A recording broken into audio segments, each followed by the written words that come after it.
से बच्चों में वो अनुशासन या वो समर्पण जो है वो नहीं आ पाता है जो विद्यालय दे पाता है एक।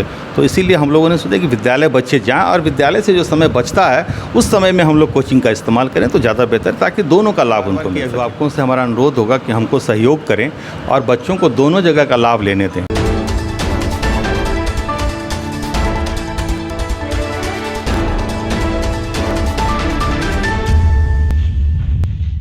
नमस्कार, न्यूज़ सुपर 7 देख रहे हैं आप और मैं हूं कुमार हिमांशु।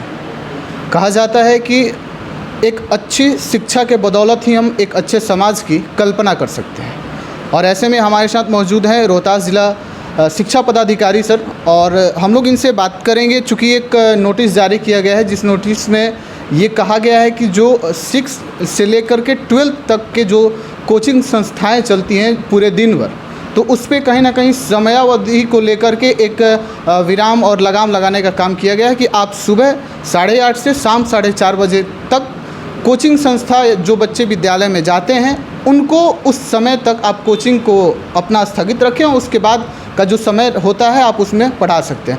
बहुत स्वागत है सर आपका। धन्यवाद। ये निश्चित रूप से एक प्रयास है हम लोगों का जिलाधिकारी के नेतृत्व में कि जो हम लोग निरीक्षण कर रहे थे उसमें अधिकांश शिक्षकों के द्वारा जब हम लोग उपस्थिति देख रहे थे, सामान्य तौर पर उपस्थिति जो होनी चाहिए वो उपस्थिति कम थी।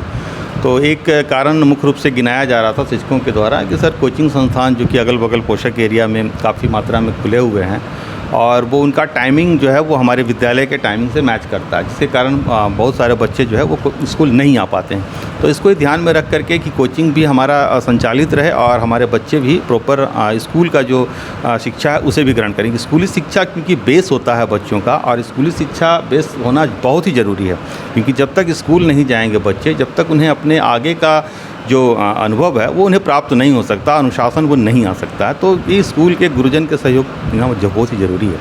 इसी उद्देश्य से हम लोगों ने उसको 8:40 पूर्वाहन किया है और 4:30 बजे के आसपास जो है हम लोगों ने वो सेकेंड शिफ्ट में चलाने का प्रयास किया है कि ये कोचिंग इसमें सहयोग करें कोचिंग संस्थान, ताकि सभी बच्चे स्कूल जा सकें और अपने गुरुओं का आशीर्वाद प्राप्त कर सकते हैं, गुणवत्तापूर्ण शिक्षा ले सकें।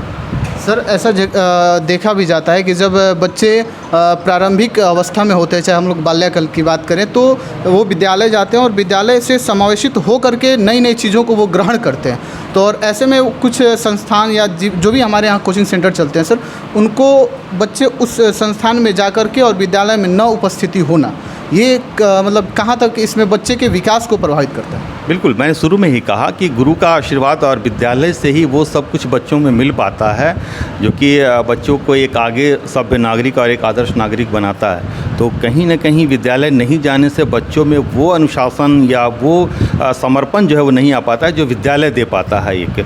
तो इसीलिए हम लोगों ने सोचा कि विद्यालय बच्चे जाएं और विद्यालय से जो समय बचता है उस समय में हम लोग कोचिंग का इस्तेमाल करें तो ज़्यादा बेहतर, ताकि दोनों का लाभ उनको मिल सके। सर ऐसे में एक सवाल ये भी खड़ा होता है कि इस चीज़ को इम्प्लीमेंट कैसे किया जाएगा, चूँकि वर्षों से ये जो परंपरा है ये चली आ रही है। हम अपने रोहतास ज़िला की बात करें अलग अलग क्षेत्रों में, तो सर इस चीज़ को लागू कैसे किया जा रहा है और किस तरीके की मुश्किलें आएगी? चूँकि जिन बच्चों ने एडमिशन करा रखा है, जो कि जिनका शेड्यूल है कि हमारा सेंटर 12 से 1 का हमारा क्लास है, कहीं 2 से 3 ऐसे करके, तो सर इसको किस तरीके से लागू किया जाएगा? और बच्चों में जो ये है कि हम एडमिशन करा चुके हैं, अब हमारा क्या होगा, इसके लिए फिर क्या किया जाएगा? नहीं, बच्चे जो एडमिशन करा लें, सिर्फ टाइमिंग मैंने बदला है। ये थोड़ी कि मैंने कोचिंग को बंद किया है। जो उनका शेड्यूल है उस शेड्यूल को अपने हिसाब से कोचिंग संस्थान उसको मैनेज करें, क्योंकि सुबह कुछ जो बच्चे एडमिशन लिए हैं तो सुबह का भी हम लोगों ने टाइमिंग दिया और शाम का भी हम लोगों ने टाइमिंग दिया, इवनिंग और मॉर्निंग दोनों टाइमिंग है। तो ये नहीं कोचिंग संस्थान को बंद किया जा रहा है। तो इसको इसी रूप में हम लोग लागू कराएंगे, और इसमें हमको लगता है कि आम अभिभावक भी सहयोग करेंगे, क्योंकि एक स्कूल का जो एक अपना एक महत्व है समाज में, और इससे कोई अछूता नहीं है। जो भी आज गार्जियन है वो कल स्कूल में पढ़े हैं। आज कोचिंगों का दौर चला है, इससे आज से 10 साल पहले जाइएगा तो कहाँ कोचिंग संस्थान थे, एलिमेंट्री एजुकेशन के लिए कहाँ कोचिंग खुलते थे, गार्जियन खुद पढ़ाते थे, खुद अपने बच्चों को देखते थे। तो कहीं न कहीं हमें गार्जियनों का भी सहयोग चाहिए, अभिभावकों का भी सहयोग चाहिए कि अपने बच्चों को स्कूल भेजें और जो स्कूल का जो रीढ़ है उसको मजबूत करें। सर बिहार सरकार शिक्षा पे काफ़ी खर्च कर रही है, चाहे वो स्मार्ट क्लास की बात करें, अलग अलग विद्यालयों में जैसा देखा गया है कि बच्चों के लिए स्मार्ट क्लास भी उपलब्ध कराए गए हैं। चाहे वो गेम की बात करें, खेल शिक्षा हो या शारीरिक शिक्षा हो, इन सब पे खर्च हो रही है। उसके बावजूद भी बच्चों की जो विद्यालय में अनुपस्थिति हो रही है, जैसे कि जिला अधिकारी महोदय अलग अलग विद्यालयों में जा रहे हैं, निरीक्षण कर रहे हैं और इसमें अनुपस्थिति पाई जा रही है सर, तो उसका मुख्य कारण क्या आपको लग रहा है? नहीं, मुख्य कारण ऐसा कोई एक कारण हम लोग नहीं गिना सकते हैं। मुख्य कारण बिल्कुल खर्च तो विद्यालयों में हो रहा है। अभी हम लोगों ने 231 विद्यालयों में शारीरिक अनुदेशक भी दिया है, फिजिकल टीचर ऑलरेडी पहले से है, तो मध्याह्न भोजन हम लोग दे रहे हैं, साइकिल योजना है, पोशाक योजना है, मुफ्त टेक्स्ट बुक है, हर कुछ का लाभ बच्चे ले रहे हैं। तो ये एक कारण नहीं हो सकता है कि बच्चों की उपस्थिति कम है। बच्चों का मुख्य रूप से है कि अभी भी नामांकन और जो उपस्थिति है उसमें बहुत ज़्यादा गैप नहीं है। 60% के आसपास एवरेज हम लोगों का उपस्थिति विद्यालयों में देखा जा रहा है। अब वो 40% बच्चों को हम लोग ट्रैक कर रहे हैं। ये भी हम लोग अगला चरण में हम लोग कर रहे हैं कि आखिर ये जो बच्चे नहीं आ रहे हैं इतनी व्यवस्थाएं होने के बाद, तो हम अगले चरण में जिलाधिकारी के द्वारा नेतृत्व में अगले चरण में उन बच्चों को हम ट्रैक भी करेंगे, आखिर ये 40 बच्चे हैं कहाँ, तो फिर हम लोग धीरे धीरे इसको सॉर्ट आउट करेंगे। सर चलते चलते एक आखिरी सवाल, जो अभिभावक अभी आपको सुन रहे हैं सर, उनको क्या कहना चाहेंगे कि वो, क्योंकि ऐसा देखा जाता है कि यदि बच्चा आपके विद्यालय में जा रहा है पढ़ने तो अभिभावक चले जाते हैं कि अरे सर जी अभी छोड़ दीजिए, मेरा बच्चा कोचिंग जाता है, और इस का हवाला देते हुए वो विद्यालय से उसको लेके चले जाते हैं और वो कोचिंग भेज देते हैं। तो उन अभिभावकों के लिए आपका क्या संदेश होगा?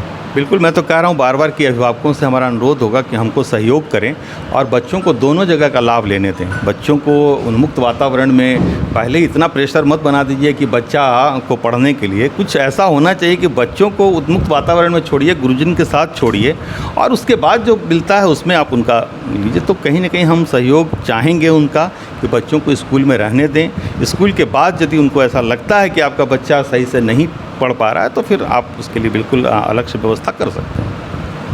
तो अभी आप सुन रहे थे जिला शिक्षा पदाधिकारी महोदय को, जिन्होंने बताया कि किस तरीके से इस जो नोटिस जारी किया गया इसको कैसे लागू किया जाएगा, और अभिभावकों से भी इनका अनुरोध था कि वो अपने बच्चों को कहीं ना कहीं विद्यालय से जोड़ें, विद्यालय से दूर न रखें।